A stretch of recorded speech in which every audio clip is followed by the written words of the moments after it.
गम सहने का दूसरा अर्थ कि दुनिया के सामने बताने से क्या फायदा। जो लोग आपके दुख में समाधान नहीं ला सकते, जो आपके दुख को सुख में बदल नहीं सकते, उनके सामने रोने से क्या फायदा। और दुनिया ऐसी जालिम है कि ये रो कर के आपके मुख से सारे दुख उगलवा देगी और जाकर हंसकर बाजार में उड़ा देगी। ये दुनिया।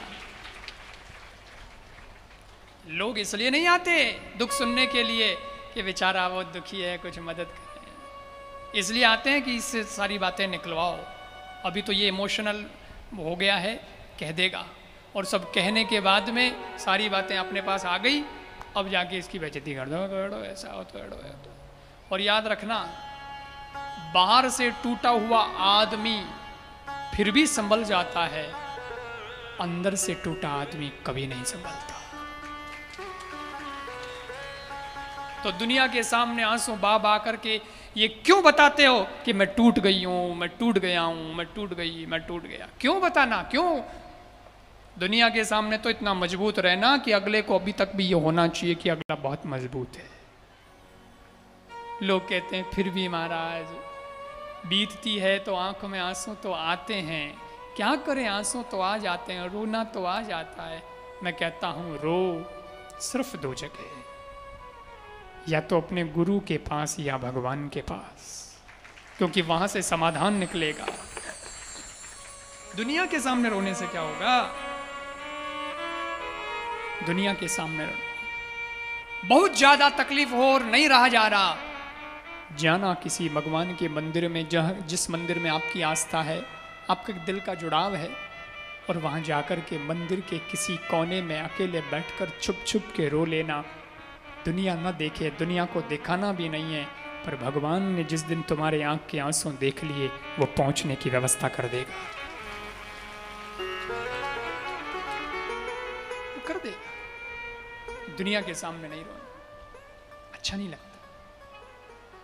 और मैं बताऊं, दुनिया के सामने इसलिए भी नहीं रोना क्योंकि इस बस्ती में हमारे आंसुओं को कौन पूछेगा।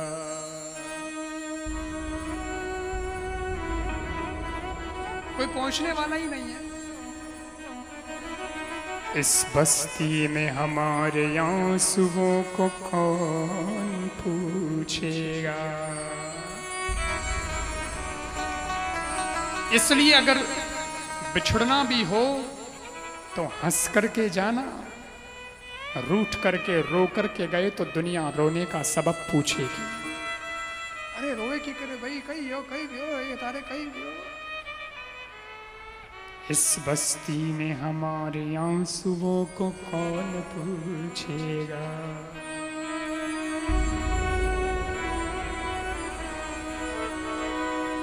या जिसको भी देखो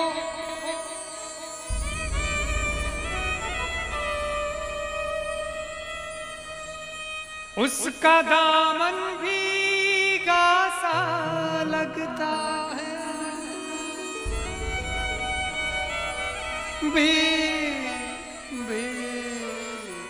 भीगा सा लगता है। यहाँ जिसको देखो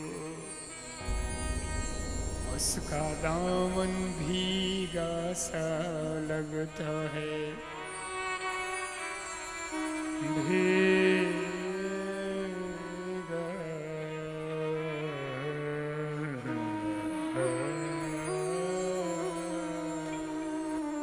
यहाँ इसलिए भी दुनिया के सामने आंसू नहीं बहाने चाहिए क्योंकि अगला ही रो रहा है। तो जो अगला रो रहा है वो तुम्हारे आंसुओं को क्या पहुंचेगा।